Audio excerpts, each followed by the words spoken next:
HbA1c normal आहे, पण fasting आणि पीपी या नॉर्मल रेंजमध्ये नसतील, तर काय केलं पाहिजे? तर ह्याचं शास्त्र समजून घेऊया.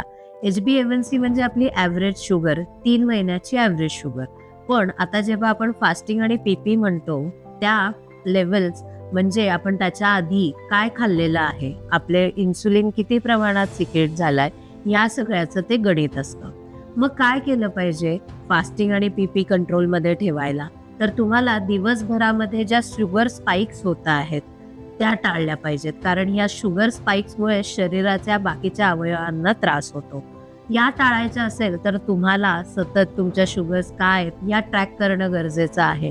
कारण दिवसभरामध्ये इन्सुलिन सेक्रेशन हे कमी जास्त होत असतं आणि त्याप्रमाणे तुम्हाला तुमचा आहार प्लॅन करणं गरजेचं आहे. तुम्ही किती वेळा तुमच्या शुगर्स चेक करतात हे मला कमेंट बॉक्समध्ये लिहून कळवा.